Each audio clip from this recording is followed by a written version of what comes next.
la podéis ver desde ahí, sinécdoque, sinécdoque. Sabéis que estamos todas las semanas dando la definición, poniendo ejemplos de las distintas figuras literarias que aparecen en la Biblia.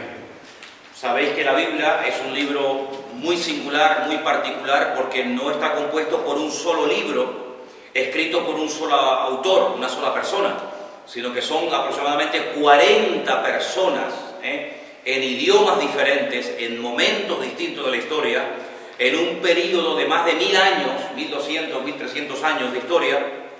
Por lo tanto, la Biblia, al no haber sido escrita por una sola persona, pues no tiene solamente un estilo literario, sino que aparecen un montón de figuras. Hemos visto ya algunas, las tenéis por ahí, me las podéis comentar o mencionar, el tipo, la metáfora, el símil, el tipo, el prosopopeya, fábula, también mencionamos la semana pasada, la fábula, que hay una sola, pero bueno, ahí está. ¿Qué más?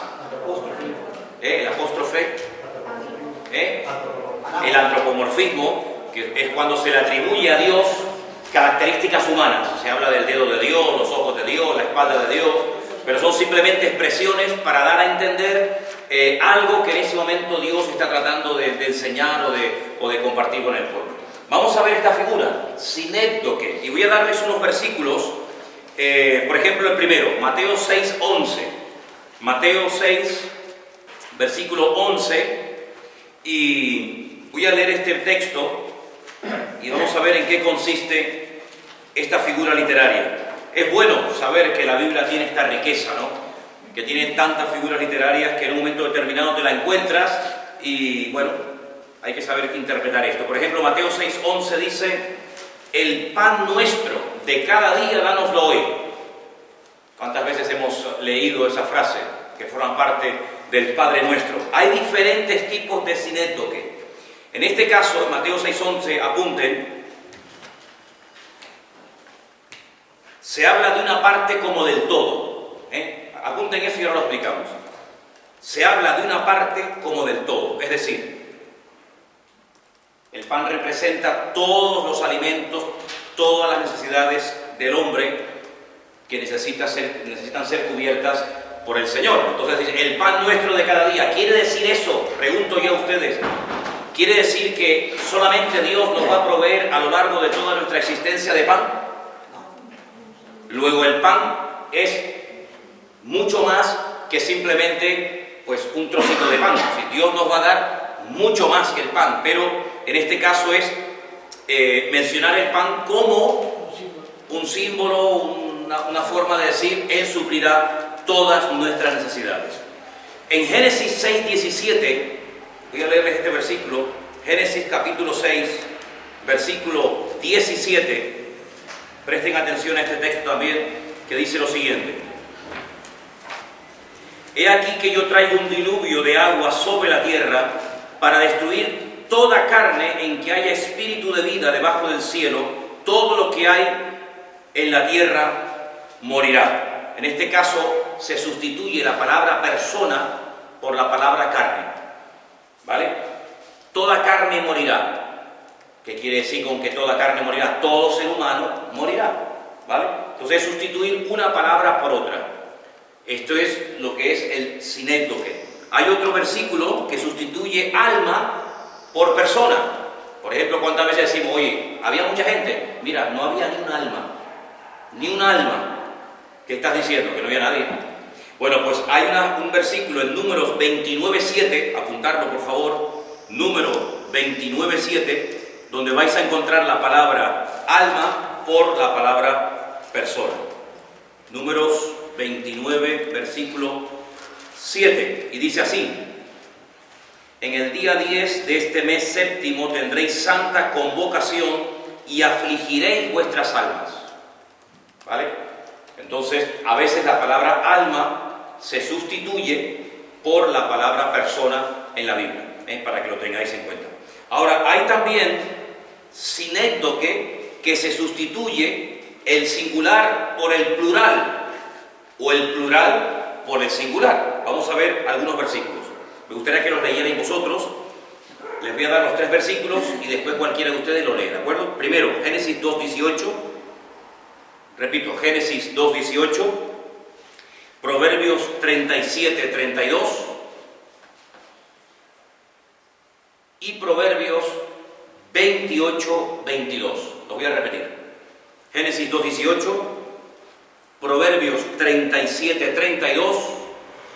Y Proverbios 28:22.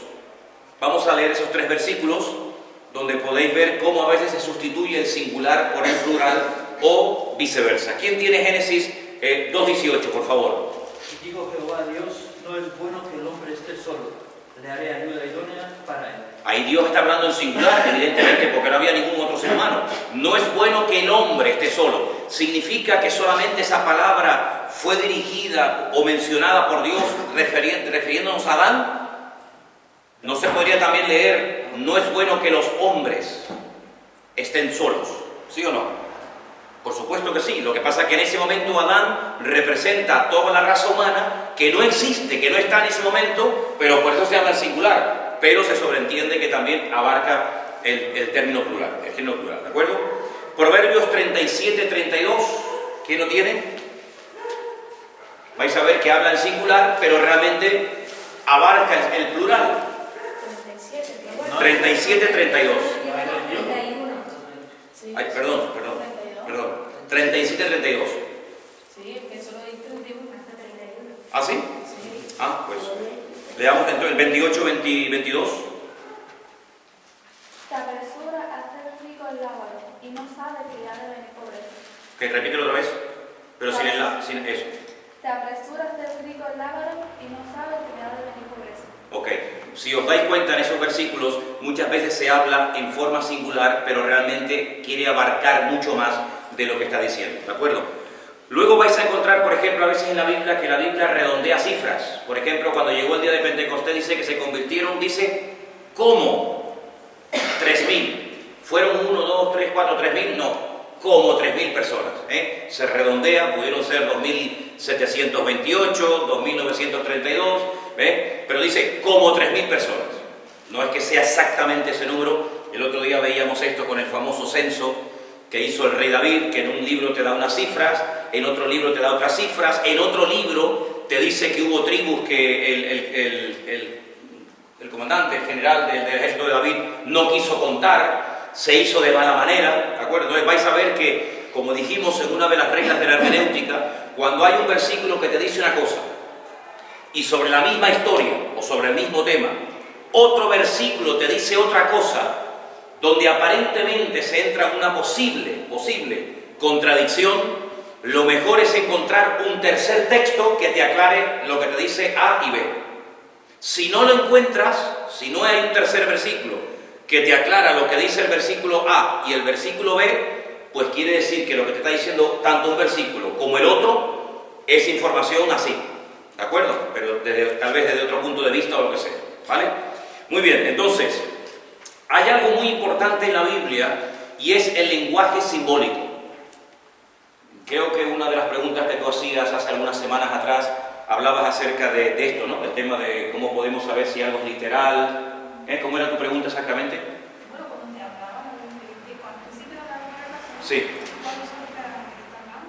Sí, cuando sabes cómo te está hablando. Tal. Bueno, hay algo en la Biblia que tenemos que tener muy presente y es el lenguaje simbólico. El lenguaje simbólico no es un lenguaje literal. La misma palabra lo dice, son símbolos que se utilizan para hablar de realidades, pero el símbolo no es la realidad.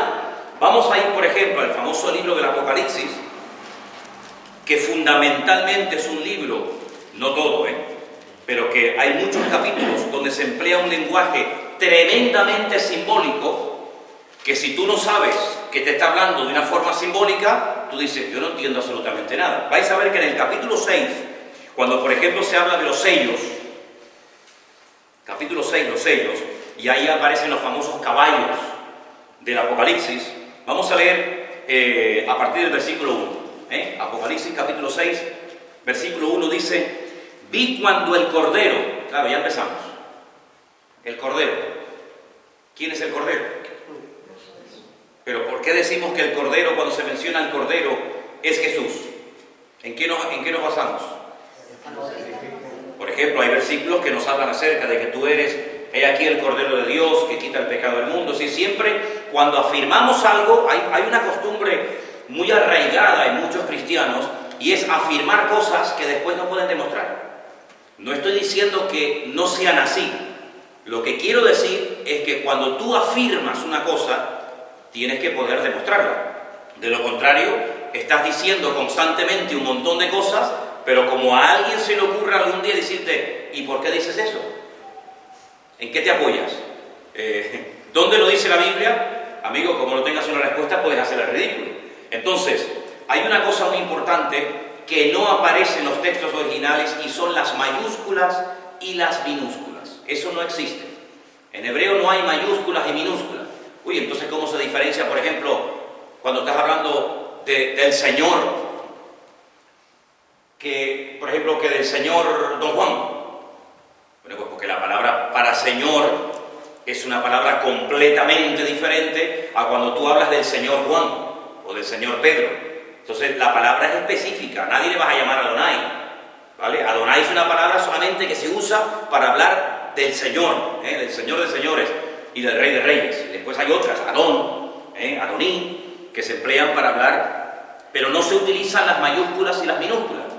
Pero en nuestro idioma, cuando leas los textos de la Biblia, fíjate bien, porque la mayúscula y la minúscula cambia completamente el sentido de la frase. No es lo mismo hablar de Dios con mayúscula que como la Biblia habla a veces de Satanás y lo llama el Dios de este siglo, con minúscula se refiere a Satanás, ¿no? Como uno de los títulos que recibe. Entonces empezamos el capítulo viendo que la palabra Cordero aparece en mayúscula. Luego, cuando vi al Señor Jesucristo que abrió uno de los sellos, y oí a uno de los 4 seres vivientes decir como con voz de trueno, ven y mira. Bueno, esto de los sellos hay que explicarlo, porque hoy en día el sistema que nosotros tenemos para contener la palabra de Dios es completamente diferente al sistema de los tiempos de la Biblia. Bueno, yo tengo arriba, si después lo queréis ver, los pergaminos, los rollos de la Biblia. Hoy en día tenemos libros.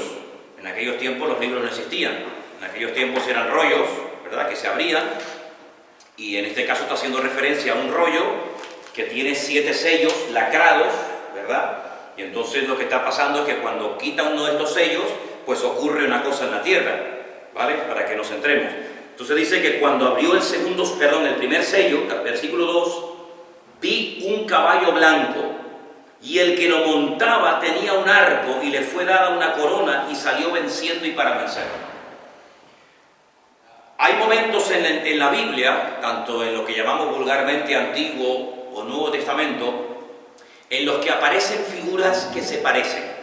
Por ejemplo, la Biblia dice que uno de los títulos que recibe Cristo es el león de la tribu de Judá. De hecho, el símbolo de la ciudad de Jerusalén es un león. La bandera de Jerusalén es un león, con los mismos colores de la bandera. Cuando vas por las calles y ves las tapas de las alcantarillas, es interesante notar que ves siempre un león, porque Jerusalén pertenecía a la tribu de Judá, ¿vale? Entonces el símbolo era el león. Por eso Cristo era el león de la tribu de Judá. Es como decir aquí chicharrero o conejero o algo así, ¿no? Entonces vas a ver que después dice que Satanás es como un león rugiente. Entonces ves que hay el mismo título aplicado a uno que aplicado al otro. En el Apocalipsis te encuentras a uno montado sobre un caballo blanco, pero tienes que fijarte bien quién lo monta, porque ahora estamos leyendo que hay uno que va montado también sobre un caballo blanco, pero no es el mismo jinete, no es la misma persona. Por eso los detalles son muy importantes. Dice que el que lo montaba llevaba un arco, curiosamente sin flecha, tenía una corona y salió venciendo y para vencer. Fíjate que en el versículo 4 el caballo ha cambiado de color. En el versículo 2 es blanco, en el versículo 4, dice la versión Reina Valera, es bermejo o de color rojo. Y el que lo monta, fíjate qué interesante, dice que se le dio poder para quitar de la tierra la paz y para que se mataran unos con otros, y se le dio una gran espada. El que lo monta es la misma persona, pero según se va manifestando, estamos hablando del anticristo, según se va manifestando y según se va dando a conocer, el caballo va cambiando de color. Se está hablando del caballo, pero realmente el mensaje es del que va montado encima.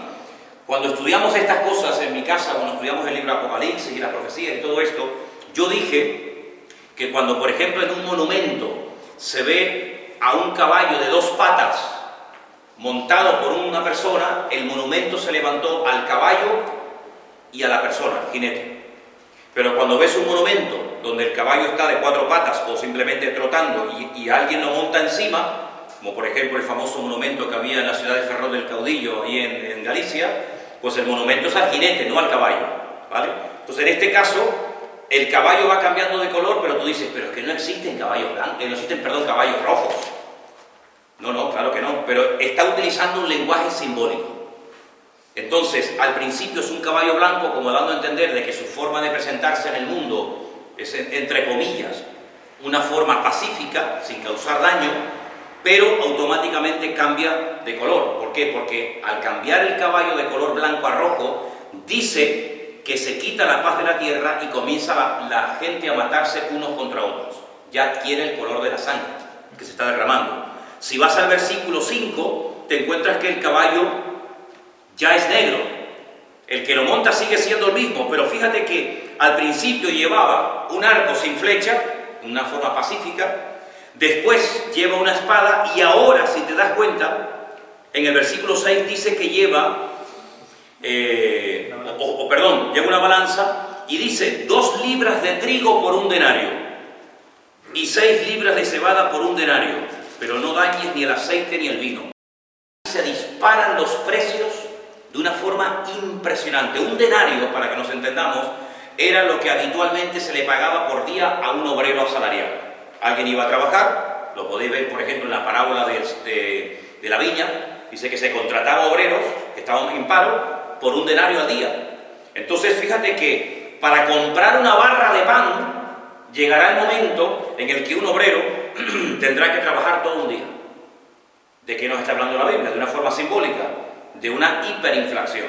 Se van a disparar los precios de una forma sin precedentes, y todo esto causado por la persona que en un principio, simbólicamente, no literal, sino simbólicamente, aparece en escena mundial, montado en un caballo blanco, pero que se va transformando lentamente en un periodo de tiempo de más o menos unos 3 años y medio, y ahora comienza a haber falta de alimentos carísimos en la tierra, y finalmente pasamos al versículo 8, donde el caballo ya es de color amarillo, y el que lo montaba, ahora ya literalmente te dice, es la muerte, el Hades le seguía, se le dio poder o potestad sobre la 4ª parte de la tierra para matar con espada, con hambre, con mortandad y con las fieras de la tierra. Entonces aquí tenemos un ejemplo bíblico de un capítulo que desde que empieza hasta que termina te está relatando realidades, pero echando mano de un lenguaje simbólico. Entonces, claro, si tú quieres interpretar literalmente esto, pues empiezas a creer que algún día va a aparecer por las calles de aquí, de nuestro país o del mundo entero, pues un señor con un arco en la mano, con un caballo que va cambiando de color, que más que un caballo parece un camaleón, ¿no? Pero esto no se puede interpretar literalmente. No se puede interpretar literalmente. Por eso el Apocalipsis le causa tanto rechazo a muchas personas, porque al no dominar, al no conocer el lenguaje simbólico, pues se aburren, porque no entienden la lectura. ¿Se acuerdan cuando la semana pasada, ese pasaje tan interesante de capítulo 13, verso 2, el 13:2, ¿lo tienes, Michael? No, en Apocalipsis, estamos en Apocalipsis.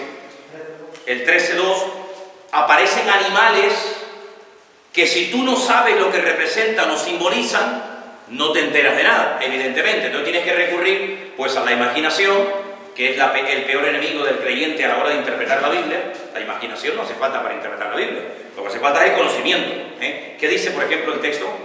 Y la bestia que vi era semejante a un leopardo, y sus pies como de oso, y su boca como de león. Claro, si tú no tienes los elementos para poder interpretar adecuadamente qué representan, qué simbolizan estos animales, ¿cómo vas a interpretar tú esto?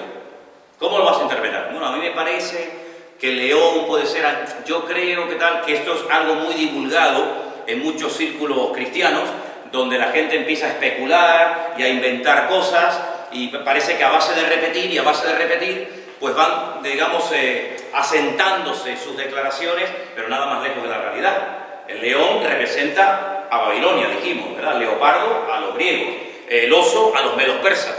Y qué curioso que en los últimos tiempos vamos a volver a oír mucho de estas naciones, de estos territorios que tuvieron una importancia tremenda en la historia bíblica. Por ejemplo, si vamos al capítulo 12 del Apocalipsis, volvemos otra vez a encontrarnos con un capítulo plagado de lenguaje simbólico. Y el lenguaje simbólico no se puede interpretar como literal, ni lo literal como simbólico. Cuidado con eso.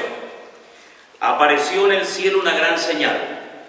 Una mujer vestida de sol, con la luna debajo de sus pies y sobre su cabeza una corona de 12 estrellas. Antes de seguir leyendo, vamos a ver.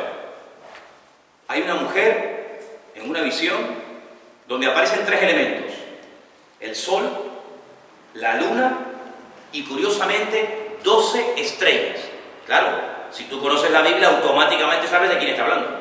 Si no estás muy puesto en cosas de la Biblia, tú dices, madre mía, vamos a ver, ahora esta mujer pues puede ser no sé qué, esta mujer puede ser... No, pero es que no es lo que tú creas, sino es lo que ya ha dicho la Biblia.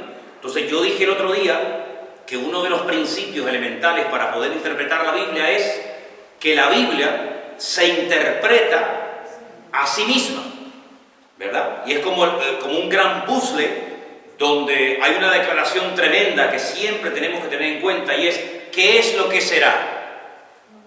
Lo mismo que fue. Porque no hay nada nuevo debajo del sol, declara el libro de Eclesiastés capítulo 1. Es decir, para saber lo que Dios va a hacer, yo tengo que saber lo que Dios ha hecho. Porque en base a lo que Dios ha hecho, así ocurrirá en el futuro. ¿Vale? Entonces tú dices, bueno, ¿quién en la Biblia o dónde en la Biblia aparece una referencia muy, muy parecida al versículo que hemos leído en este momento? Los famosos sueños de José, efectivamente. Uno de los sueños que José tuvo, que son sueños proféticos, no todos los sueños son proféticos, pero en este caso José tuvo varios sueños proféticos, es decir, Dios le estaba revelando lo que iba a ocurrir en su vida con muchos años de antelación, y una de las cosas que él vio fue al sol, a la luna y a las estrellas que se postraban ante él.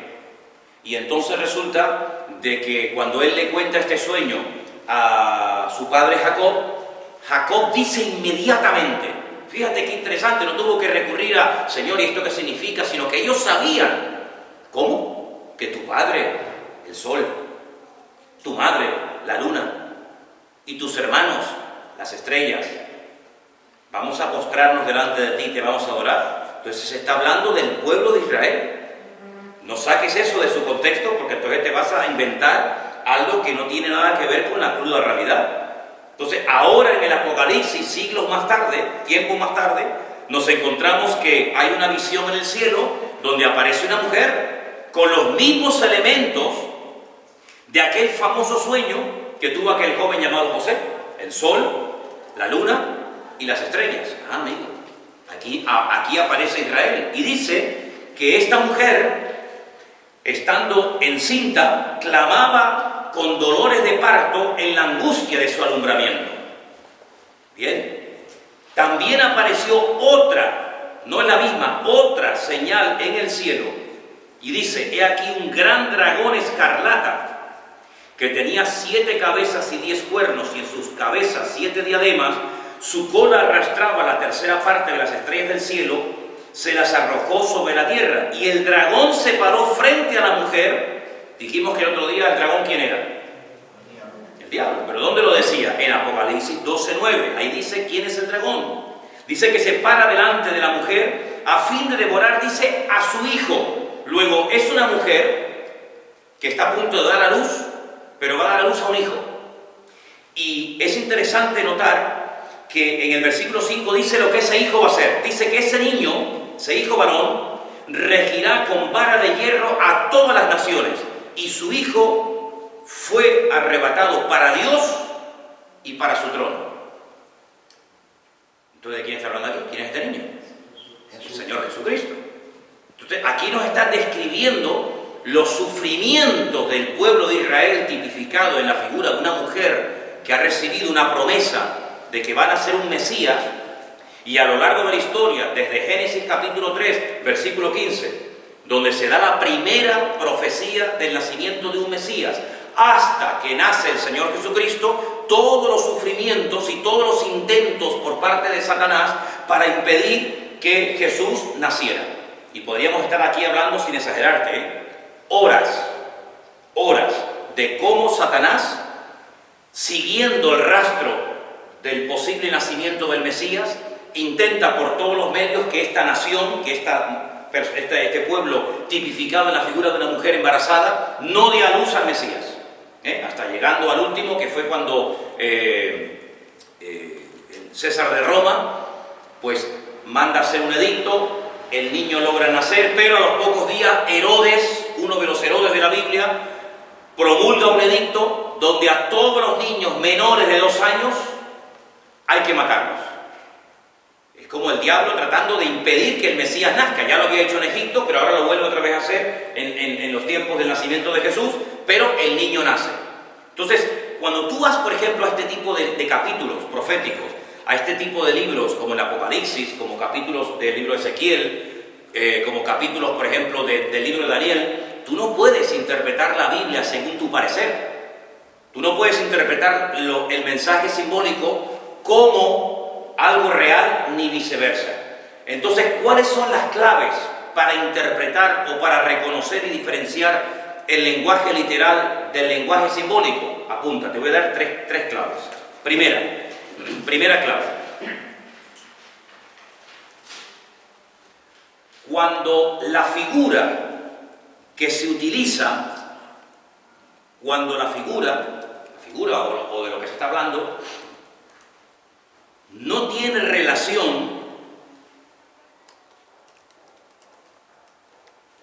con personas o eventos reales. Repito, cuando la figura que se utiliza no tiene relación con personas y eventos reales. Entonces, si eso no es real, ahí está hablando en lenguaje simbólico. Por ejemplo, existe un dragón que echa fuego por la boca y que con su cola tira las estrellas del cielo a tierra. No. Luego eso no puede ser literal. Eso no puede ser nunca en la vida literal. Porque la Biblia no va en contra de la realidad. Cuando el lenguaje bíblico te está hablando de cosas irreales, detrás de ese mensaje simbólico hay un mensaje que a lo mejor no entiendes, pero no lo puedes interpretar como algo real. ¿Existe un caballo de color rojo? ¿Existe un caballo de color amarillo? En absoluto, ¿verdad? Entonces, ¿qué ocurre? En ese caso, no se puede interpretar el texto de una forma literal, porque la realidad es que eso no existe. Es simplemente una figura, una forma de hablarme de algo que a lo mejor, repito, en ese momento no entiendo, pero que tiene un mensaje en sí mismo. Segunda clave. Cuando resulta imposible cumplir con la literalidad del versículo. Repito, cuando resulta imposible cumplir con la literalidad del versículo. Y voy a ponerles 2 ejemplos. Y quiero que ustedes mismos me lean. Espero que en esta ocasión no esté la cita equivocada. Mateo 8:22. Mateo 8:22 y Juan 15:5. Vamos a leer esos 2 versículos. Mateo 8:22 y Juan 15:5. Pero Jesús le dijo: sígueme y deja que los muertos entierren a sus muertos. Deja que los muertos entierren a sus muertos. ¿Un muerto puede enterrar a un muerto? No. Luego eso es una forma de hablar que no es literal. ¿Qué significa deja que los muertos entierren a sus muertos? ¿Por qué viene esa expresión? Le dice a uno, sígueme. Era... Antiguamente los hijos no se podían, o sea, no podían apartarse, no podían alejarse del padre hasta que el padre Hasta que muriera. ¿Vale? Entonces cuando el muchacho que está recibiendo un llamado del Señor pone en primer lugar sus obligaciones familiares que el llamado que está recibiendo, que eso suele pasar mucho, no solamente una cosa que pasaba en los tiempos de la Biblia, cuando siempre hay algo por delante del Señor, cuando no es la familia, es el trabajo, cuando no es el trabajo, es no sé qué, cuando no es no sé cuánto, eso es muy típico en el ser humano, ¿verdad? Posponer su responsabilidad delante del Señor. Señor, yo sé que tú me has llamado, pero déjame que primero entierre a mi padre. Quería decir en ese momento que el padre estaba de cuerpo presente, muerto en la casa, y el Señor es tan duro que no lo deja enterrar. Bueno, aunque así fuera, si el Señor a mí no me deja enterrar a mi padre porque me está llamando en ese momento, incluso así tendría que obedecer, pero es que no es el caso. El caso es que el padre estaba en vida, con vida, nadie sabía cuándo iba a morir ese hombre, ¿verdad? Y lo que le está diciendo es, bueno, yo te seguiré, pero déjame que primero se muera, y cuando se muera, hablamos. Y el Señor le dice entonces, mira, deja que los muertos entierren a sus muertos. ¿Qué quiso decir? ¿Qué significa eso? Que si él no obedecía estaba muerto espiritualmente, o sea... Sí, hay gente que espiritualmente está muerta, ¿sí o no? Es así, comen, viven, respiran, hablan, se visten, trabajan, entran, salen, pero espiritualmente están muertos. ¿No dice Efesios capítulo 2 que Él nos dio vida cuando estábamos muertos en nuestros delitos y pecados? Quiere decir que el Señor considera a una persona que no ha nacido de nuevo como una persona que está muerta. Tú lo ves y dices, pues de muerto no tiene nada. Pues bueno, espiritualmente sí está muerto. Entonces, esas personas que no han nacido de nuevo, que no están vivas por el poder de haber nacido en Cristo, deja que ellos se encarguen de todas esas historias. Pero tú tienes que estar por encima de eso. En otras palabras, tu lista de prioridades, lo primero, tiene que ser el Señor. No la tradición, mis negocios, mi familia, incluso yo mismo. Lo primero tiene que ser el Señor. ¿Siguió insistiendo el Señor en llamar a ese chico? En absoluto. El Señor te llama, no responde, pues mijo, tú te lo pierdes. Así de claro. Entonces hay otro versículo en Juan 15:5 para que veáis que una de las claves que os acabo de decir es cuando resulta imposible cumplir con la literalidad del texto, eso ahí hay un lenguaje simbólico, no es literal. ¿Qué dice? Yo soy la vid, vosotros los pámpanos. ¿Sí? Sigo. Un poquito más. El que permanece en mí y yo en él, este lleva mucho fruto. La vid, ¿sabéis lo que es? Una vid, ¿no? Donde están colgados los pámpanos de la uva. Literalmente Jesús iba por la calle en forma de un pámpano, de una vid, y nosotros somos como racimos de uva. Pues no. ¿Por qué el Señor se compara con una vid y a nosotros con los pámpanos? Bueno, porque nos está hablando de una interdependencia, nos está hablando de que tenemos que estar conectados, así como el pámpano, tú lo cortas de la vid y se seca y se muere, pues nosotros separados del Señor estamos muertos. Es solamente una forma, ¿verdad?, simbólica de hablar de una realidad, y es que nosotros dependemos para nuestra existencia de estar conectados a la fuente, y la fuente es el Señor. Nada más que eso, ¿vale?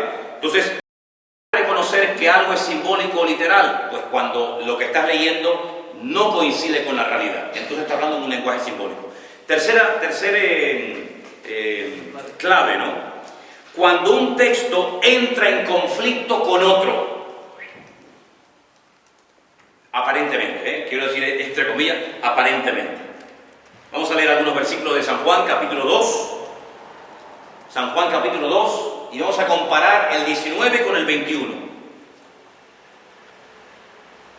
El 19 con el 21. Estamos en Juan 2. ¿Y alguien que lea el 19? ¿Margarita?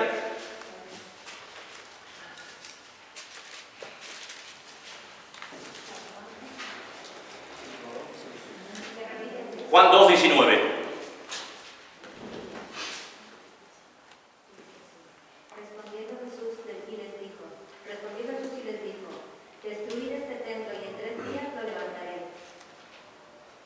destruid este templo y en 3 días lo levantaré.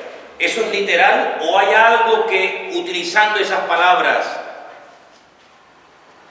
el Señor realmente quiso decir, pero no lo dijo directamente? Hay algo que quiere decir, ¿no? Claro.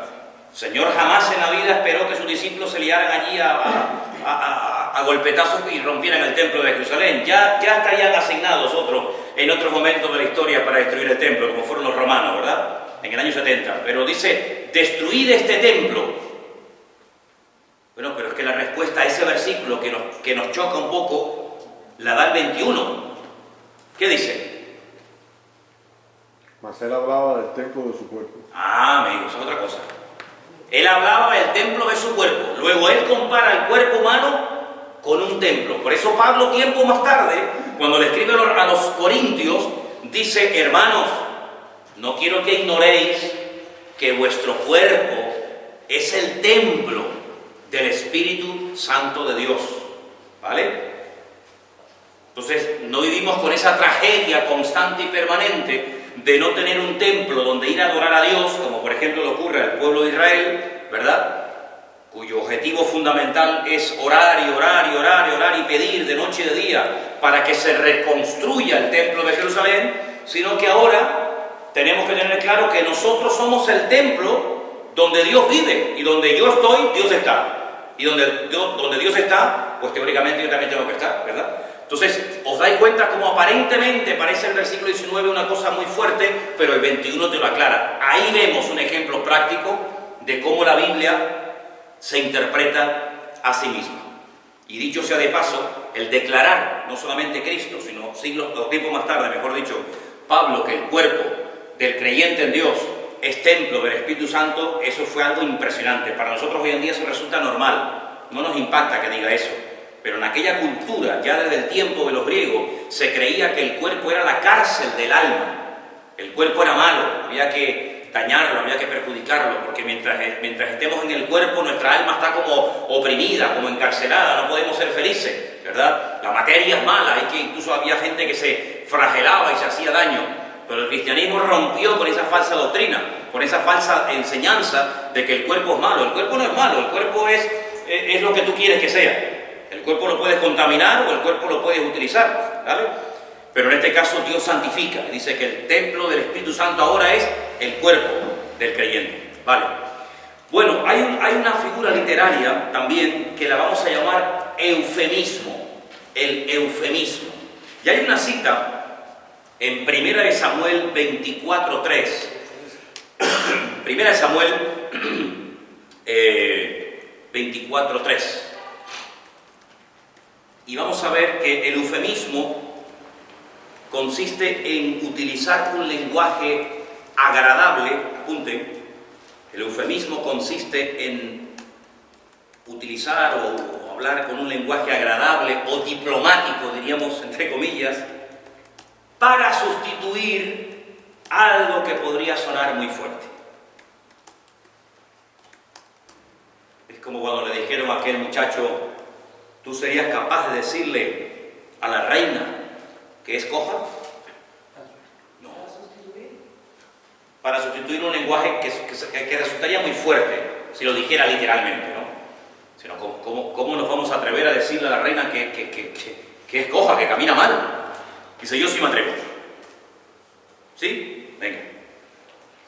Cogió un montón de flores, fue a la reina, se postró y le dijo, Majestad, es coja.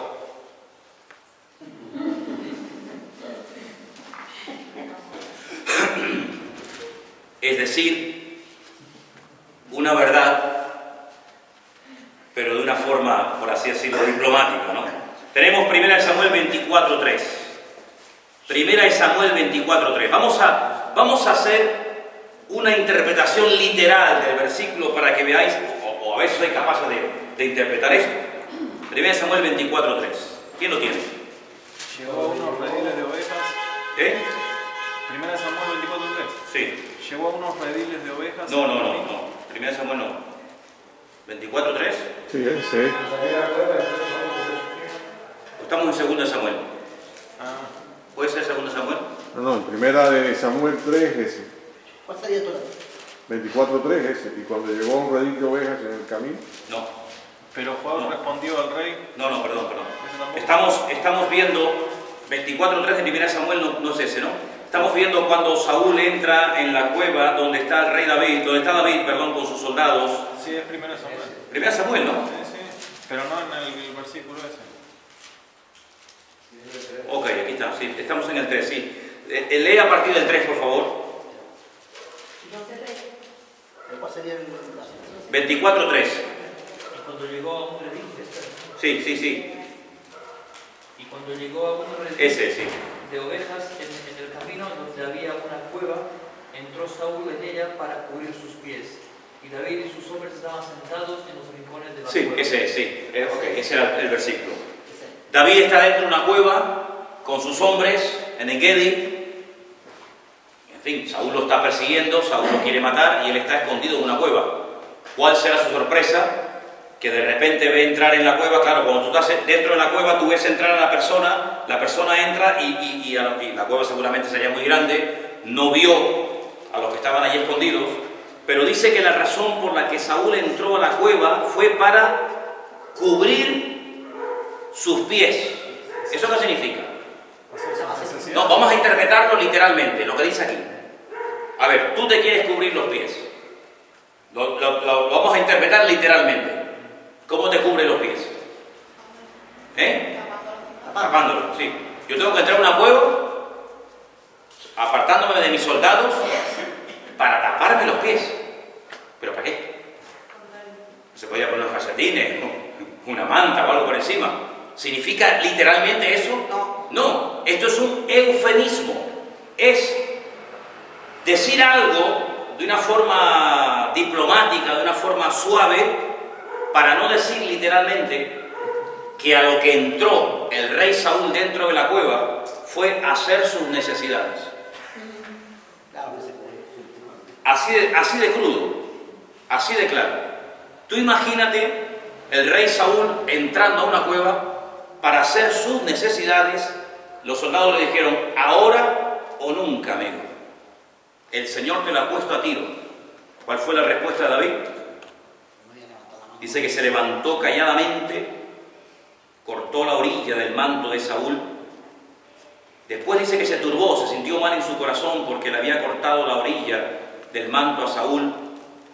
Y dijo que el Señor me guarde de hacer tal cosa contra mi Señor, el ungido de Dios, que yo extienda mi mano contra él, porque él es el ungido del Señor.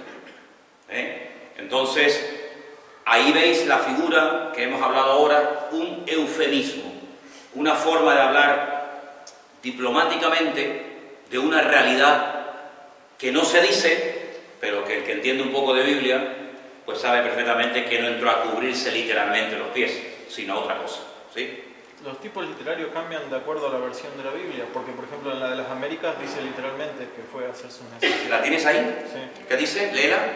Dice, llegó a unos rediles de ovejas en el camino donde había una cueva y Saúl entró en ella para hacer sus necesidades y David y sus hombres estaban sentados en los rincones de la cueva. ¿Sabes que no había leído en la versión ahora de la Biblia de las Américas ese versículo, pero ahí lo veis, Entró, ¿cómo? No, yo tengo la Reina Valera y no dice eso.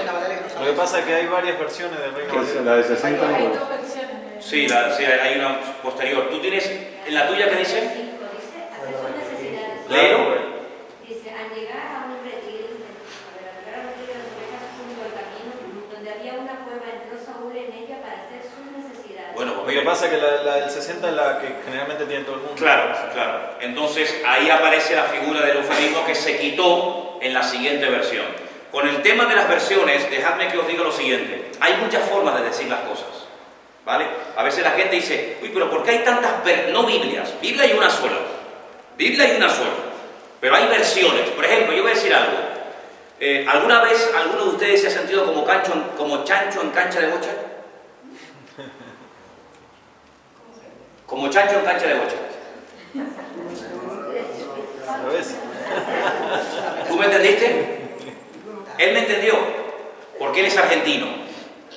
Es una expresión como decir, ¿alguna vez te has sentido que estás fuera de lugar, haciendo el tonto, el estúpido, haciendo el ridículo? Es una forma de decirlo a lo argentino, ¿verdad? Pero sin embargo, otros que no son argentinos no se han enterado. Cada país, cada pueblo, cada cultura tiene sus expresiones. En la Biblia hay muchos hebraísmos, es decir, hay formas de decir las cosas que en nuestra cultura, en nuestros tiempos, no significan absolutamente nada o no entendemos lo que realmente significa.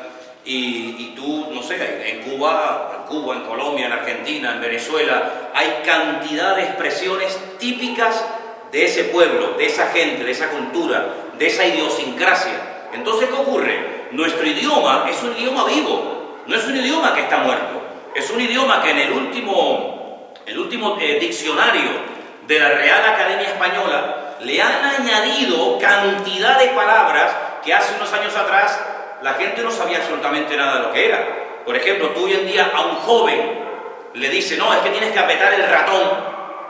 Y tú dile eso a un abuelo. Y no, aprieta el ratón en el botón de la izquierda. Y te dice, pero ¿qué botón de la izquierda el ratón? ¿Qué estás hablando? Pues todo el mundo sabe que es el ratón del ordenador, ¿verdad? Y hay chicos que están hablando de cosas de ordenador y hay uno que está al lado y no se entera. No se entera. Eso lo hacemos muchas veces en mi casa delante de mi suegra. Nos ponemos a hablar así de cosas de ordenador y bueno, mi suegra, la pobrecita, ni se entera, ¿no? Muy bien. En la Biblia hay cantidad de expresiones que son típicas de la Biblia. Ahora, como el idioma evoluciona, como el idioma cambia, si yo les traigo, yo tengo el ejemplar de la Biblia, de la primera Biblia que se tradujo del texto original al castellano, es una Biblia que se llama la Biblia del Oso. Se han hecho facsímiles de ese material, de esa Biblia, y era como se hablaba en los tiempos de Cervantes, donde en nuestro idioma castellano, que la H se ha convertido en una letra muda, porque no tiene sonido, la H no tiene sonido, simplemente se utiliza como cuestión de ortografía. Podemos poner la palabra hermano con H o sin H, simplemente es cuestión de ortografía, pero no tiene sonido.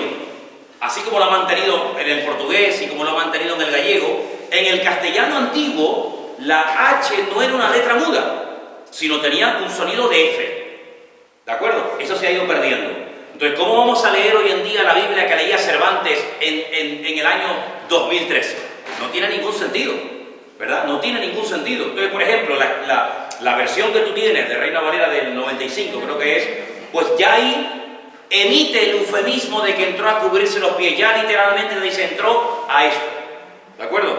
Entonces, no tengan ningún problema, ningún rechazo con el tema de las versiones, sino que partan de la base de que nuestro idioma es un idioma vivo, una lengua viva, y que hay montones de formas de decir una cosa.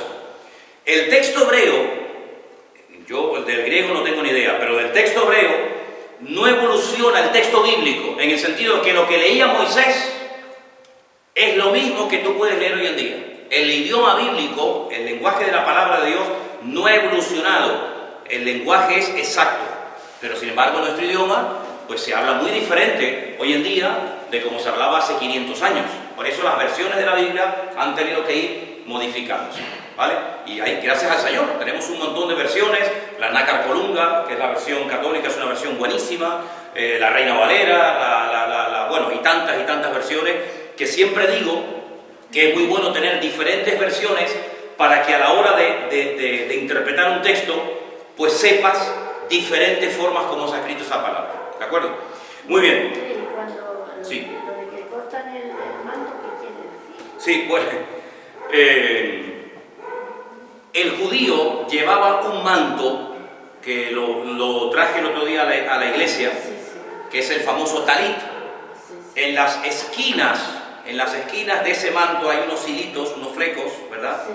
Y entonces el valor numérico de la palabra talit y del tzitzit, como se llaman los hilitos junto con los nidos, pues suma 613, lo cual significa que es como una forma profética de decir, corto tu unión con el Señor, corto el nexo de relación con Dios. Claro, eso después le pesó a David, porque claro, cuando una persona se queda desconectado de Dios, pues queda como un barco sin timón, como un barco a la deriva, ¿no? Entonces, es como una forma de, digamos, de simbólicamente de desconectarlo de Dios. ¿Y los nudos? Sí, los nudos se suman a los hilos. Tantos nudos por tantos hilos se suma al valor numérico de la palabra tzitzit y te da 613. ¿Qué es 613? Pues los 613 mandamientos que hay en lo que llamamos la Torá o el Pentateuco. Eso quiere decir que cada vez que el judío mira su talit o toca los hilos, automáticamente recuerda que lo que, como va vestido, le recuerda algo. ¿Se acuerdan cuando el otro día traje los tefilín? En la frente, en el brazo, el manto. Sí, la forma como él va vestido es un recordatorio constante y permanente de que es una persona diferente, de que tiene un Dios diferente, etcétera, etcétera, etcétera. Entonces, cuando la mujer, hablando un poquito de esto, ¿no?, que estaba con flujo de sangre en el Nuevo Testamento, dice que ella decía, si tan solo tocar el borde de su manto, que representa el nexo del hombre con Dios, de la palabra de Dios, pues yo sería sano. ¿Qué es lo que se hace cuando se entierra a una persona del pueblo de Israel? Se le pone encima del ataúd el talit y se le cortan los hilitos, los tzitzit, como diciendo ya, esta persona está directamente en la presencia del Señor, ¿no? Entonces todo representa un montón de cosas. Lamentablemente nosotros al ir apartándonos muchas veces de las costumbres bíblicas, que no solamente eran para el pasado, sino que son para hoy en día, el mundo se ha encargado de introducir en nuestra sociedad y en nuestra cultura pues un montón de amuletos, un montón de tradiciones, un montón de costumbres que no tienen nada que ver con la palabra de Dios, pero que si fuéramos a la fuente nos daríamos cuenta de que el Señor proveyó de todo para que si tú quieres adornar tu casa como un hijo de Dios, vete a la Biblia. Y en la Biblia te dice lo que puedes poner, lo que nunca debes de poner, en tu casa, en tu ropa, en tus habitaciones. Todo está estipulado en la palabra. Lamentablemente, a veces por ignorancia, la gente pone a veces cada cosa en la casa, que yo digo, si esta persona supiera lo que está metiendo aquí, jamás en la vida se le ocurriría haber metido esto, ¿no? Pero bueno, eso ya es cuestión de enseñanza, ¿no? Bueno, volviendo a lo de la semana pasada. La semana pasada yo había distribuido una serie de textos bíblicos para que ustedes, con toda la información que han estado recibiendo durante la semana, en estas últimas clases, hicierais una interpretación lo más acertada posible del texto que se te asignó. ¿Los tienen aquí, los versículos que yo les di la semana pasada, hermanos? ¿Sí? ¿Vale? Entonces, vamos a repasar algunos de ellos. ¿Veis? Por ejemplo, mientras estáis buscando los versículos, estas vestiduras que en su día se hicieron para un programa especial que hicimos aquí en la iglesia, pues estas son las ropas del famoso sumo sacerdote. Entonces ven aquí que lleva 12, lógicamente no son piedras preciosas, ¿no?, ni mucho menos, ¿no?, pero cada una representa, son 12, ¿ves? 4 por 3, 12, las 12 tribus de Israel. ¿Por qué? Porque él tenía que recordar permanentemente, él tenía que llevar muy cerca de su corazón al pueblo, porque al fin y al cabo él representaba al pueblo delante de Dios. Pero aquí en sus hombros llevaba una piedra con 6 nombres, aquí otra piedra con otros 6 nombres, porque él también tenía una carga de representar a Dios delante del pueblo y al pueblo delante de Dios.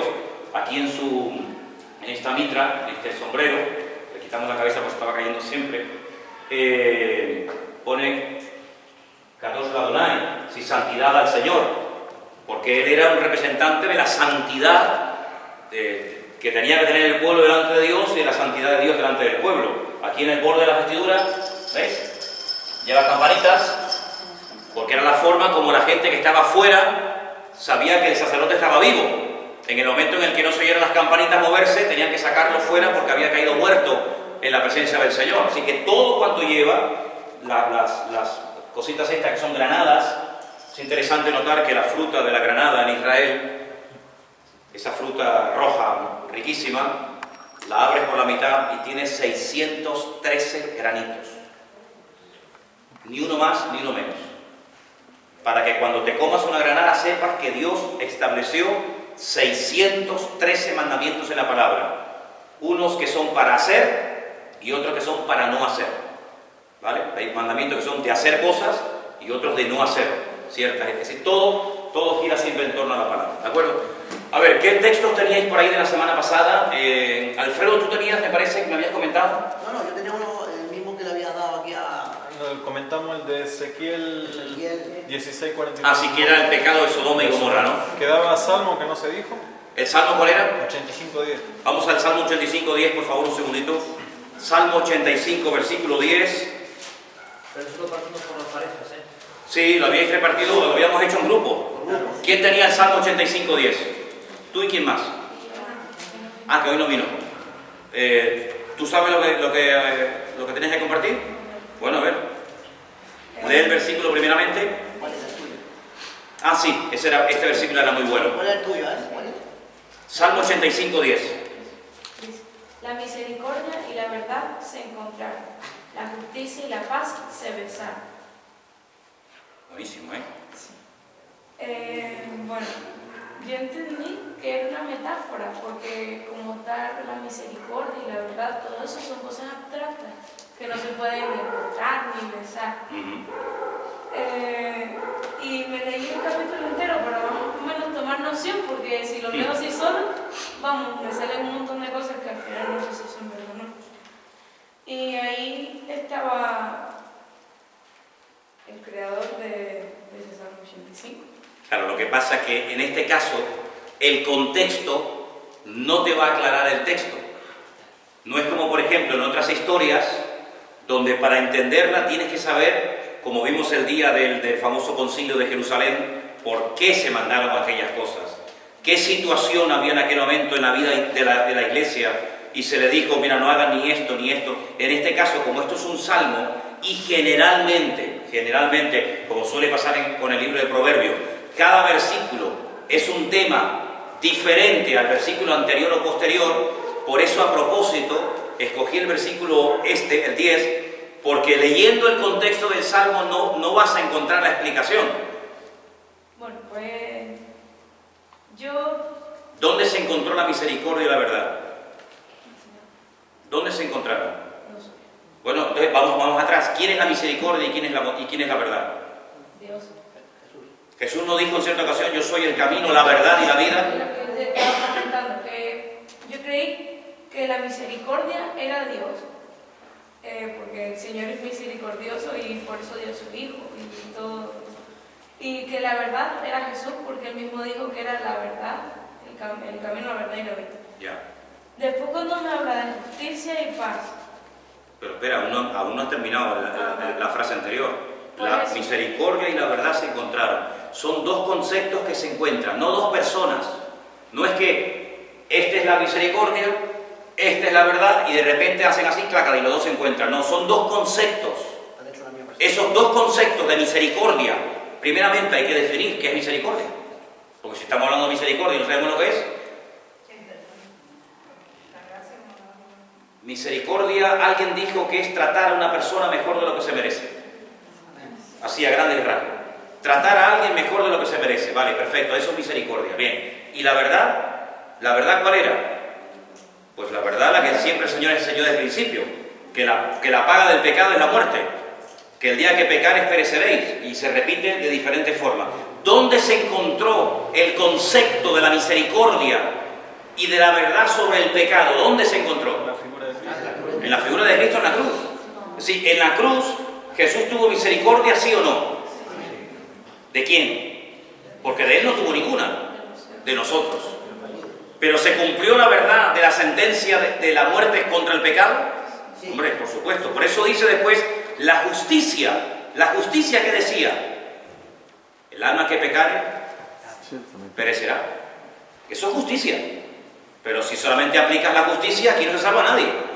Si solamente aplicas misericordia, resulta que lo que dices luego no lo cumples. Entonces, ¿cómo solucionar la aparente contradicción entre justicia y misericordia? Con el sacrificio del Señor. Claro, porque por ejemplo, aquí hay un condenado a muerte. Este tipo ha matado y merece, según la justicia, la muerte. Es decir, si yo soy un juez y aplico la sentencia, digo, tú mereces la muerte, yo no estoy siendo injusto. Yo no estoy siendo injusto. La ley me dice a mí que a este hombre hay que condenarlo a muerte o a lo que sea. Muy bien. Pero ¿y la misericordia? La misericordia que es decir, bueno, venga, va, vete para tu casa. ¿Cómo que vete a tu casa? Si es que ha matado a 30 personas, ¿cómo se le va a perdonar? Eso no es misericordia, ¿eso qué es? Entonces, ¿cómo unir esos dos conceptos? Justicia y misericordia. La justicia me dice que tengo que condenarte. La misericordia me dice que tengo que darte una segunda oportunidad. ¿Pero cómo lo hago? Muy fácilmente. Sustituyo. Te digo, mira, tú quedas libre, pero alguien tiene que morir por él. Jesucristo dijo yo. ¿Cómo que no? Si tú no has cometido ningún delito. Precisamente por eso. Porque si hubiera cometido un delito, tú también mereces morir. Pero tiene que morir uno que nunca haya cometido ningún delito. Alguien que sea perfecto. Jesucristo podía haberse callado la boca y decir, pues tú eras. Pero él dijo, heme aquí, envíame a mí. Uf, pero ahora le dice, vete y no peques más. Porque yo voy a morir por ti. Pero para tú salvarte, ya no puedes ir y hacer lo que te dé la gana, sino creer que yo te he sustituido a ti y seguirme a mí ahora todos los días de tu vida. Si crees eso, te salvas. Eso es el concepto de justicia y de misericordia. La justicia, por eso dijo, Dios mío, ¿por qué me has desamparado? ¿Por qué? Porque eres el pecado personificado. Porque Jesús cargó el pecado de todos nosotros, todas nuestras basuras, nuestros pecados, nuestros delitos, de los que habían muerto. Porque no solamente Jesús murió por los que estaban allí vivos, sino también murió por los que habían pecado en el pasado. Pero que curiosamente, Jesús también murió por los que no habíamos nacido. Porque si no tendría que morir todos los años.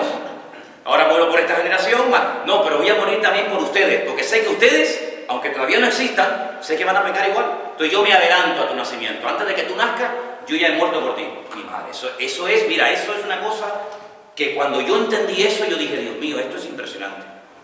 Esto es impresionante. Es como la creación de Adán y Eva. Pero si sabes que te van a fallar, ¿para qué los creas? Si yo sé que me voy a comprar un coche que me va a dejar tirado, ¿para qué lo compras? El Señor dice, yo sé que Adán y Eva los dos van a pecar, pero a pesar de eso, yo los voy a crear. Es impresionante. Entonces, este texto es tremendo, porque en la figura de Cristo, en la cruz, es donde se reconcilia la justicia divina. Bueno, ya la sangre ha sido derramada, ya el pecado ha sido cancelado, pero al mismo tiempo misericordia ¿para quién? Misericordia para el pecador. Y por eso el Padre resucitó al Hijo al tercer día. Porque su ira quedó pagada, pero al mismo tiempo lo resucita para demostrar que el Padre aceptó la ofrenda del Hijo. Eso es el Evangelio. ¿Y cómo ser justo hoy? ¿Cómo ser justo y al mismo tiempo cómo se concilian esas dos cosas? Claro, es que hoy en día es muy difícil. Claro, porque por ejemplo, perdón José, ahora te respondo. Hay una anécdota, una ilustración, que se aproxima más o menos a lo que quiero decir, y es aquel señor que va un día por el campo y de repente oye unos gritos de un chaval que está desesperado y se da cuenta de que se ha metido en el río y se está ahogando. Y el chico pide socorro, auxilio, ayúdame que me ahogo, que me muero, y este hombre, pum, se mete en el río, jugándose la vida, coge y lo saca y le salva la vida. Bueno, pues la vida sigue y da tantas vueltas y tantos cambios que después de un montón de años, ese chaval que salvó del río se convirtió en un criminal, pero terrible, hasta que lo atrapan y lo llevan al juicio delante del juez. Y mira tú por dónde el juez que lo va a sentenciar es aquel hombre que lo había salvado hace un montón de años atrás en el río. Y cuando lo sentencia a muerte, aquel chico desesperado empieza a decir, pero ¿qué está haciendo? Dice, hace años usted me salvó. Dice, claro, es que yo hace años fui tu salvador. Hoy soy tu juez. Pero lo curioso es que en Dios, en Cristo, al mismo tiempo, se da el caso de que es mi juez y es mi salvador. ¿Y cómo concilio eso? ¿Le perdono o lo condeno? Bueno, pues el Señor resolvió el problema perfectamente, gracias a Él, condenando al inocente, condenando a Cristo. Y de una forma simbólica lo podemos ver con Cristo y con Barrabás. ¿A quién había que condenar? A Barrabás.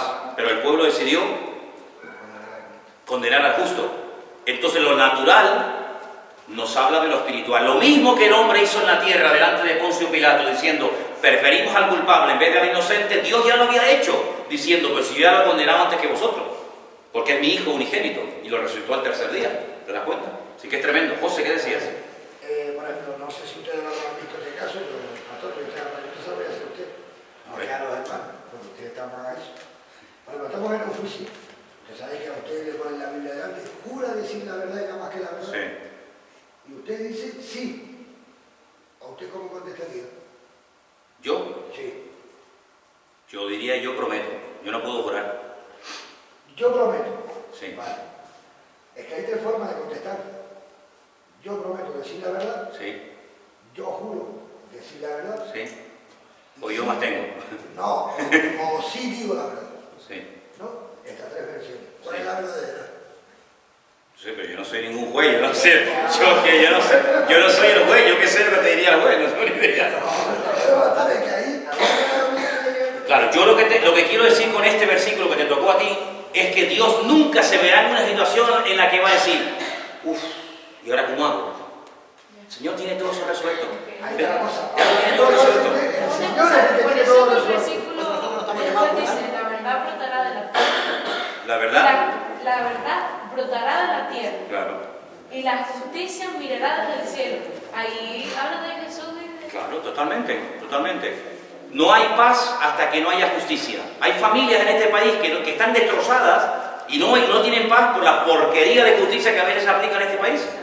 Pero cuando hay justicia, hay paz. Como en este caso hubo una justicia perfecta, que fue la de Dios cebándose con Jesús, la justicia quedó satisfecha, pero al mismo tiempo hay paz para el corazón del pecador. Y no hay otra forma de reconciliarse con Dios más que a través de Jesucristo.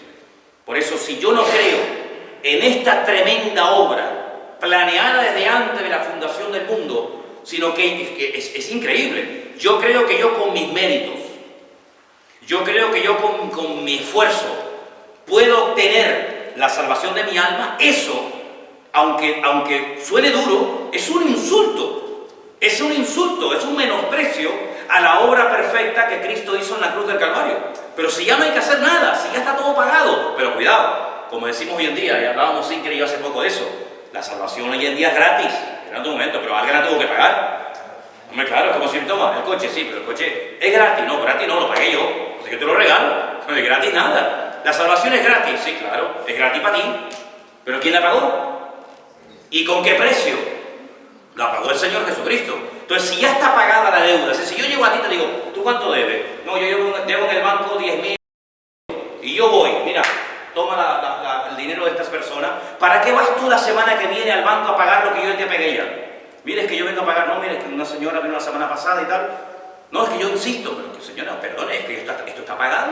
Usted no debe nada. ¿Alguien pagó la deuda por usted? Bueno, pues espiritualmente hablando, alguien pagó la deuda que yo le debía a Dios. Otro eufemismo más, que es fortísimo, ¿eh? Esto en el hebreo se da así. En castellano parece como que se camuflan las expresiones, porque parece que, no sé, en el mundo no nos asustábamos de nada y después cuando leemos la Biblia, si lo hubiera puesto tal y como era, parece que algunos...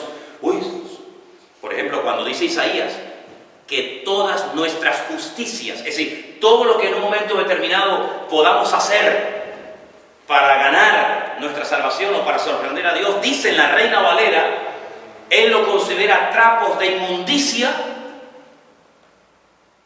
Pues en el texto original no vean lo que era. Con todo respeto, pero lo dice así. Eran las compresas de las mujeres. ¿Qué te parece a mí? ¿Cómo puede ser eso? Bueno, lo mejor que tú puedas hacer, el concepto que Dios tiene de lo mejor tuyo, es ese. Otro eufemismo, trapos de inmundicia. ¿Qué eran los trapos de inmundicia en la Biblia? Pues yo te lo acabo de decir. Entonces te das cuenta, como no hay nada que nosotros podamos aportar para sorprender a Dios. ¿Cómo vamos a sorprender nosotros a Dios? Si el mismísimo Abraham, el amigo de Dios, dijo, yo Señor soy polvo y ceniza. Pues si tú, Abraham, eres polvo y ceniza, pues ya me dirás a mí, yo no soy, vamos, ni el papelillo, ¿no? A ver, ¿qué más versículos habíamos repartido por ahí la semana pasada? Nosotros teníamos Efesios. ¿Efesios qué? 4. 4. Del 8 al 10. Del 8 al 10. Rapidito, te lo leo y lo que habéis sacado de conclusión me lo aportáis, ¿vale? Efesios 4, ¿no? Del 8 al 10. Dice así. Por lo cual dice, subiendo a lo alto, llevó cautiva la cautividad y dio dones a los hombres. Y eso de que subió, ¿qué es? Sino que también había descendido primeramente a la parte más baja de la tierra. Y el que descendió es el mismo que también subió por encima de los cielos para llenarlo todo. Es un apóstrofe, ¿no? Está hablando de una persona ausente. ¿Sí o no? Pregunto. Porque habla de una persona ausente, no está ahí la persona. Bueno, no está. Claro, pero claro. ¿De quién, primeramente, de quién está hablando? De Cristo, claramente. De Cristo. También por eso puede ser un tipo, porque es algo divino, ¿no? Él descendió a las partes más profundas. ¿Cuándo descendió, según la Biblia, Cristo a las partes más profundas de la tierra? Ah, amigo, eso es interesante, ¿eh? Claro. Eso es interesante, ¿eh? No, pero vamos desde el principio, ¿no? Exacto. Subió al alto cuando ascendió al cielo, ¿no? Bien. Llevó cautiva la cautividad. Sí, es como un juego de palabras, ¿no? Sí, pero muy bonito también. Sí, precioso. Sí, señor. Cautiva la cautividad. La cautividad. Bueno, se llevó el pecado, ¿no? Exacto. Claramente, ¿no? Y dio dones a los hombres. Bueno, aquí para entender los dones hay que leer el capítulo. Sí. Hay que leer, porque claro, Efesios se dirige a la iglesia de Efesios que estaban ahí, no estaban unidos. Faltaba orden. Sí. Faltaba orden y tal, y claro, para que se ponga el orden, pues le habla, porque el versículo anterior dice, ¿no? Pero a cada uno de nosotros fue dada la gracia conforme a la medida del don de Cristo. Y luego después habla de qué dones. Porque dice, y él mismo constituyó unos apóstoles, a otros profetas, evangelistas, a otros... Son como regalos, ¿no? Que Dios ha hecho a la iglesia, ¿no? Claro, Bien. para que esta gente pueda entender que la gente que tiene don de Cristo, ¿no? Sí. Bueno, pues subió, y ese de que subió que es, sino que también había descendido primero a las partes más bajas. Es interesante el orden. Dice, eso de que subió, ¿qué es? Sino que primeramente, ahí hay un orden. Claro, porque claro, cuando el Señor fue crucificado, le pusieron a la tumba, y allí es cuando Él desciende a los más bajos de la tierra. Hay peleas, las llaves de la muerte. Exactamente. Después resucita, se aparece a sus discípulos y después asciende. Por esto es lo que dice aquí. ¿Y qué es de que subió? ¿Qué es? Sino que también había descendido primero. Sí, pero fíjate tú, la pregunta es, ¿cuándo se presenta Jesús delante del Padre? Después de haber hecho todo lo que hizo, o sea, ya muerto, Sí. resucitado, Sí, él hizo todo lo que hizo en la tierra sí, y después se presentó. Después de haber bajado sí. más bajo de la tierra. Pero ¿cuándo se presenta delante del Padre? Después. ¿Después? ¿Y antes de la ascensión o después o en la ascensión misma? No, que después hay que ascender. En la ascensión. Después asciende al cielo. Ok, es decir, que cuando Jesús muere, según la Biblia, está 3 días muerto. Sí. Resucita, ¿vale? Va a dar con todo. Espera. Después de resucitar, ¿cuánto tiempo, según la Biblia, Jesús estuvo con sus discípulos después de resucitar? 40 días. 40. ¿Vale? 40. Perfecto. 40 más 3, 43. ¿Cuánto tiempo esperaron desde que Jesús asciende hasta que descendió, según Hechos capítulo 2, el Espíritu sobre la iglesia? Porque era el día de Pentecostés. Pentecostés significa 50, luego 40 días, volvemos atrás, perdón, 3 días muertos. 40 días resucitado con sus discípulos, 43, más una semana esperando, 50. Bien, pero ahora te voy a plantear algo. Cuando Jesús resucita, ¿quién es la primera persona que lo ve?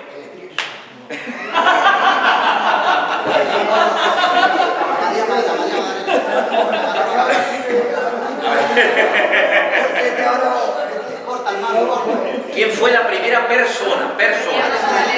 María Magdalena, precisamente una mujer, curiosamente. Escuche. María Magdalena lo ve, ¿sí o no?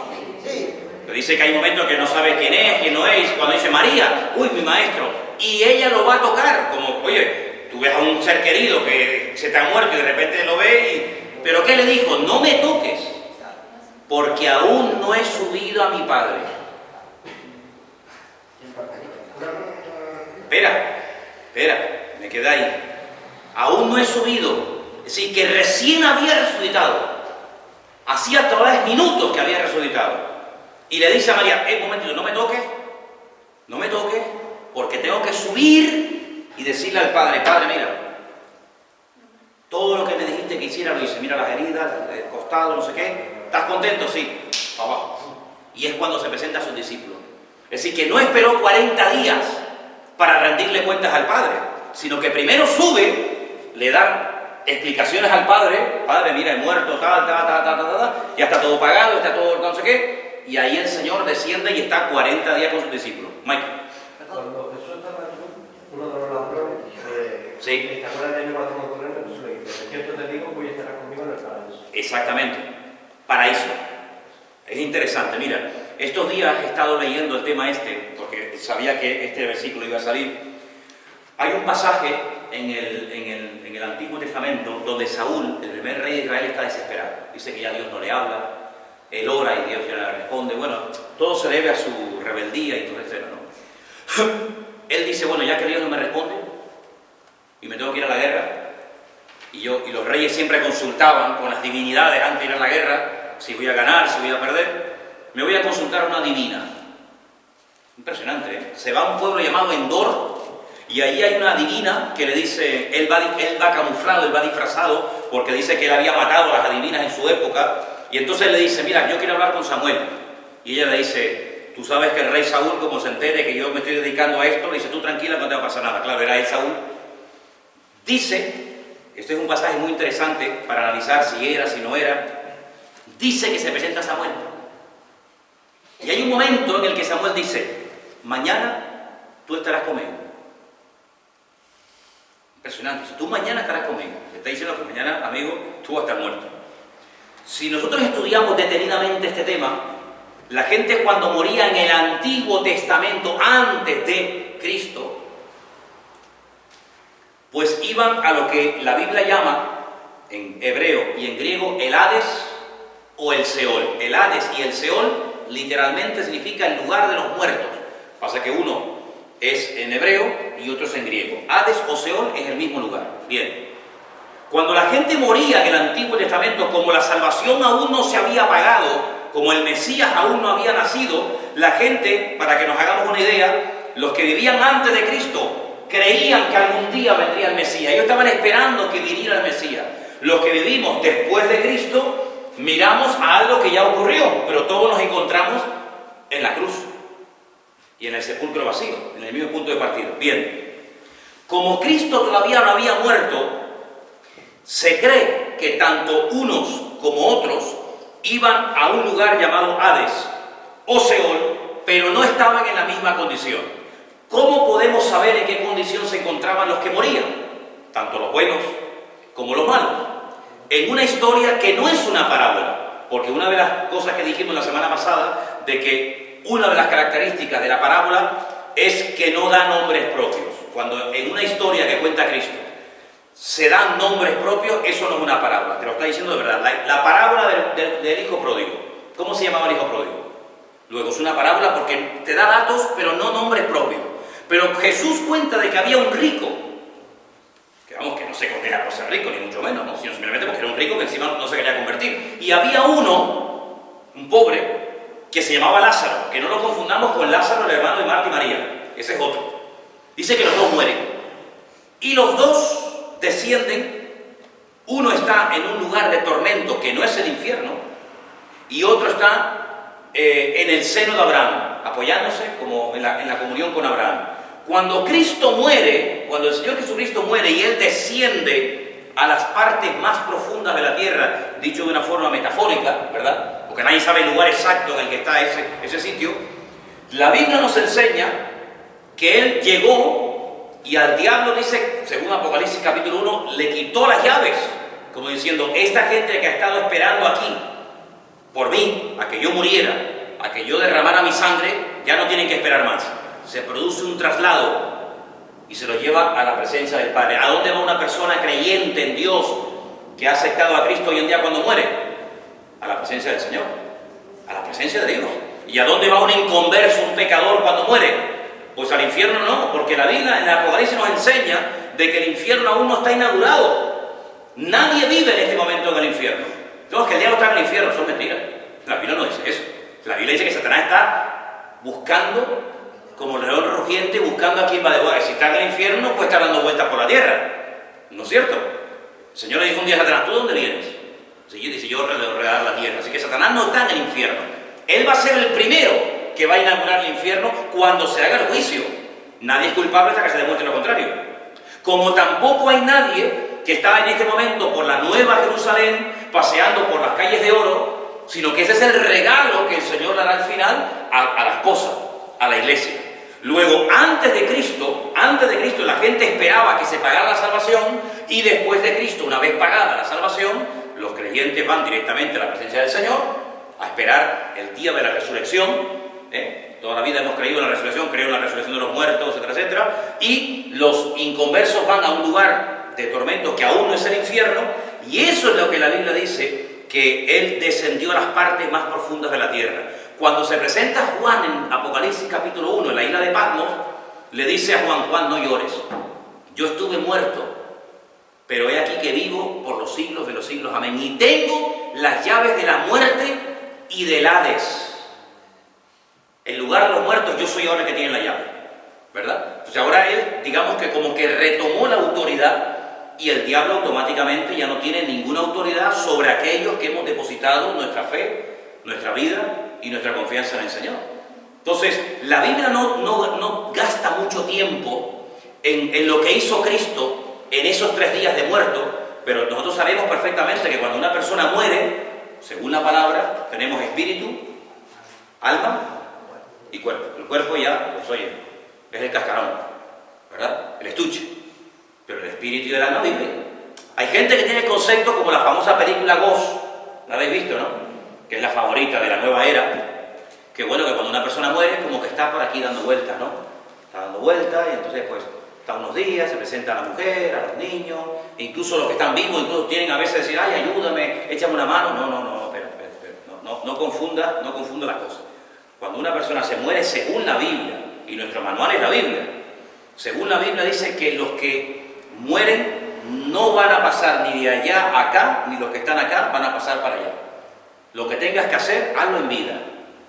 ¿Ven? Hay gente que va al cementerio, ay, qué bueno era, qué buena persona era, sí, pero en vida no le dijiste ni por ahí te pudra. Entonces, oye, si quieres ser bueno, pues procura ser bueno con la persona en vida, porque es que ahora todos son piropos y todos son flores, y cuando estaba en vida, vamos, ni una llamada telefónica, ¿me entiendes? Entonces, ¿qué ocurre? Ese texto es muy interesante, porque ahí te cuenta que el cuerpo de Cristo ahí estuvo en la tumba, pero Él estuvo vivo. Los 3 días estuvo vivo, hasta que resucita el tercer día, y es cuando ya nuevamente se le vuelve a ver, ¿no? Así que es un versículo excelente. Repito, no hay mucho material en la Biblia para hablar de esto, pero por ejemplo, si queréis leer más, en 2 de Pedro, capítulo 2, 2 de Pedro, capítulo 2, después lo leéis tranquilamente en casa, pues ahí se habla incluso hasta de demonios y de ángeles que cayeron y pecaron, que están ahí en prisiones de oscuridad, etcétera, etcétera. Tú imagínate cuando Cristo entra por el Hades y Satanás, que había creído que había acabado con Jesús en la crucifixión, resulta que se lo encuentra vivo. Tuvo que ser algo realmente impactante, ¿no? ¿Vale? El último texto, ¿quién tenía un versículo más? Sí. ¿Cómo? Jesús descendió primeramente a las partes más bajas de la tierra para decir, todos ustedes que han estado esperando por mí, ya no tienen que esperar más, chicos, nos vamos, fuera. No, pero yo te pregunto otra cosa. Claro. Lo que pasa es que nosotros muchas veces el concepto que tenemos del tiempo, no, efectivamente. De hecho, Armando hoy me mandó cuando estábamos hablando hoy, ¿lo tienes? Vamos a hacer una fotocopia de un material que Armando me mandó hoy por WhatsApp, excelente, sobre el concepto del tiempo. Oye, alucinante. Realmente es una de las mejores cosas y más interesantes que he leído sobre el concepto del tiempo. Vamos a hacer una fotocopia para que lo leáis, porque muchas veces nosotros pensamos, bueno, Cristo bajó, pero Cristo puede hacer así, en décimas de segundo, cosas que para nosotros tardaríamos años en hacer. Entonces, cuando le dice al ladrón en la cruz, hoy estarás conmigo en el paraíso, Pues, pero vamos, descendió o está en el paraíso. Pero cosas inmediatamente. Después de resucitar vemos una evidencia de cómo el Señor estaba hablando ahora con unos aquí y al mismo tiempo, al segundo, ¡pum!, aparecía en otro lugar. Ya no estaba limitado por el tiempo ni por el espacio. ¿Vale? Para Dios es todo presente. Ah, ¿ya está hecho? Sí, ya está hecho. ¿Ya están hechas todas las fotocopias? Vale. No, se ha hecho una. Me hace una para cada uno ahora cuando terminemos, ¿vale? Pero pienso que es todo presente. Dios es todo presente. No hay papel. 4 páginas. Lo dejamos para otro día. Lo hacemos ya. Vale, sí. Para la próxima. Es un material muy bueno sobre el tema este del tiempo, días de 24 horas, de no sé qué, y la verdad que me pareció excelente. Le dije a Armando, tráemelo y lo fotocopiamos en la iglesia y se lo puedo dar el próximo día. ¿Qué me decías? Teníamos un hebreo. Sí. ¿Hebreo qué? El 1. Ese se habló el otro día, Dios habiendo hablado muchas veces, pero aporta lo que tú tenías. Bueno, pues lo que yo tenía pensado que era cuál era lo primero. En diversas ocasiones y bajo diferentes formas, Dios habló a nuestros padres, por medio de los profetas, hasta que en estos días que son los últimos, nos habló a través nos habló a nosotros por medio de su Hijo. Este es al que Dios constituyó heredero de todo, ya que por él dispuso la verdad del mundo. Aquí hay unas verdades impresionantes, ¿no? La misma palabra dice que Dios ha hablado muchas veces y de muchas maneras en el pasado, pero ahora habla a través de ¿quién? Bueno, pues entonces, ¿para qué buscar en otras fuentes ajenas a las de Jesús? ¿Verdad? ¿Y qué querías tú decir sobre eso? Yo sigo diciendo que había un tipo, ¿no?, que era algo que estaba ya divinamente preparado porque Dios no había hablado ni nada de antemano. Sí, todo lo que Dios ha querido que supiéramos ya está escrito en la Biblia. Lamentablemente hay personas que muchas veces quieren ir más allá de lo que dice la Biblia. Y yo siempre he dicho, y yo en esto soy muy práctico, ya bastante tenemos con lo que dice la Biblia como para meternos en camisas de 11 varas, sí, pero vamos a ver, hijo, pero si todavía no te has leído ni la Biblia entera, que todavía no has salido ni del ABC, y estás pensando en lo que no dice, preocúpate primeramente de lo que dice, que ya bastante con esto te va a faltar 50 vidas para entender un fijo de la Biblia, como para meterte ahora en camisas de 11 varas buscando lo que no dice la palabra. Y por otra parte, si alguien verdaderamente quiere que Dios hable a su vida, a quien tiene que acercarse y buscar es al Señor Jesucristo. Porque Él mismo dijo, yo soy el camino. El camino, la verdad y la vida. ¿Usted busca la verdad? Busca a Jesucristo. ¿Usted quiere que Dios le hable? Busca a Jesucristo. ¿Usted quiere salvarse? Acerca al Señor Jesucristo. ¿Por qué? Porque Él mismo en la palabra dice, oye, que yo he hablado muchas veces. Yo he hablado muchas veces a Abraham, a Moisés, a David, a Salomón, pero en estos últimos días yo ya he dicho todo lo que tenía que decir a través de mi Hijo. ¿Qué dijo el Padre? ¿Qué dijo Dios cuando a Jesús lo estaba bautizando en el río Jordán? ¿Cuál es el bautista? Este es mi Hijo amado. Es decir, lo que tengan que oír o saber, ahí lo tienen. Escúchenlo a Él. Una cosa, Él lo dijo audiblemente. Sí, Señor. A todo el mundo lo escuchó. Todo el mundo lo escuchó. Y después, más adelante, en el ministerio de Cristo, volvió a hablar audiblemente y alguna gente dijo, me parece que fue un trueno. Tan torpes eran, tan listos para unas cosas, y después cuando oyen audiblemente la voz de Dios, la confunden con un trueno. Es tremendo, ¿no? A veces oímos lo que nos interesa, y lo que no nos interesa, como que nos hacemos el sueco, nos hacemos el tonto, ¿no? Pero Dios ya todo lo que tenía que haber dicho, mira, a la Biblia no le falta nada, es otro principio de la hermenéutica. A la Biblia no le falta otro libro más. Oye, no le falta nada, y no le sobra, ni le falta, ni le sobra, está completa. Es más, la Biblia dice, todo aquel que se le ocurra añadirle cosas a la Biblia, yo traeré sobre él las plagas que están escritas en este libro. Y todo aquel que se le ocurra quitarle cosas a la Biblia, yo quitaré su parte del libro de la vida. Es decir, si tenías que vivir 80, vas a vivir 45. Por atreverte a quitarle a mi palabra cosas que no tenías que haber tocado nunca. ¿Qué te parece? Bueno, pues, aunque parezca mentira, a lo largo de la historia de la humanidad ha habido gente que le ha quitado y le han añadido cosas a la Biblia. Y tú dices, ¿cómo puede ser eso? ¿Cómo puede ser que ha tenido el hombre la osadía de quitarle de añadirle y de quitar y de ponerle cosas. Pues hasta eso hemos llegado, hasta eso, hasta tocar la sagrada palabra de Dios. Vamos, ya el colmo, vamos, ya hasta ahí podríamos llegar. Bien, hermanos, vamos a parar aquí. El próximo miércoles tenemos la última clase. El próximo miércoles yo le voy a pasar una especie de test donde van a tener que ustedes responder unas preguntitas. Si suspenden, no van a entrar al paraíso. Lo digo para que lo sepan, ¿eh? Sí.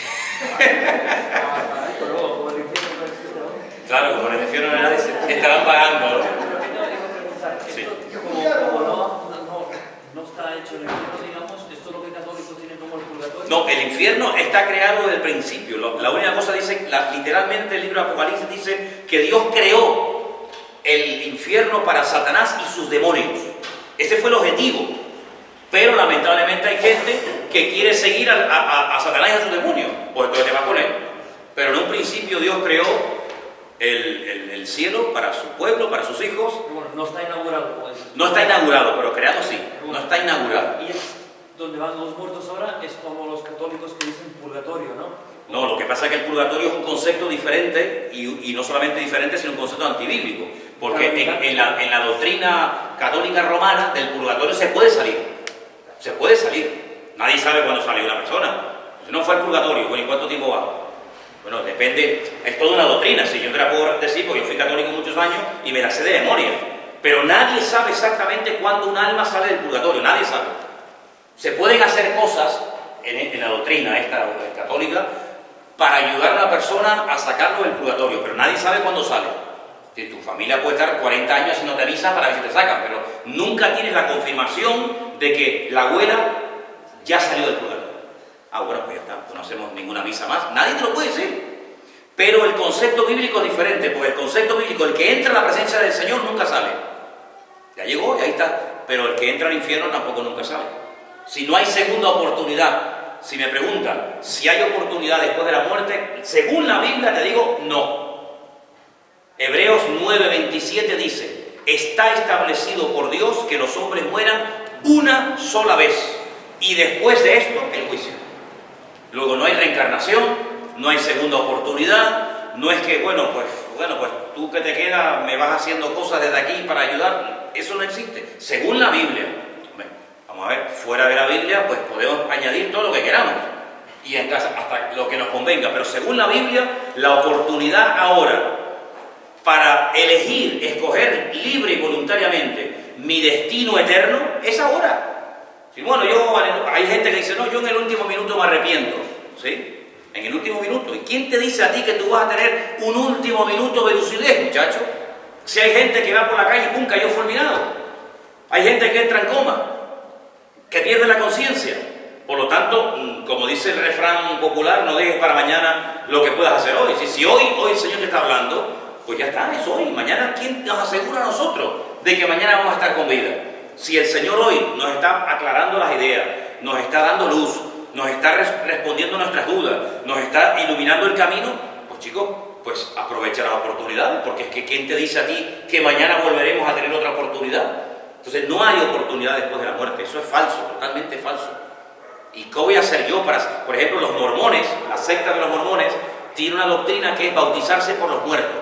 Ellos tienen en microfilm las genealogías más grandes del mundo. Y lo que hacen es que averiguan si en tu familia, por ejemplo, tú te haces hoy mormón, ¿no? Tú averiguas si en tu familia no ha habido ningún mormón. Como ellos dicen, como doctrina fundamental, que solamente se van a salvar los mormones. Entonces, si mi padre murió y no fue mormón, ¿cómo hago? No pasa nada. Tú te bautizas por tu padre. Es que mi abuelo tampoco era mormón, te bautiza por tu abuelo. Y mi tío, me bautiza por el tío. Y te puedes bautizar por todos tus seres que han muerto, que no fueron mormones, y así los salvas. Eso es disparate.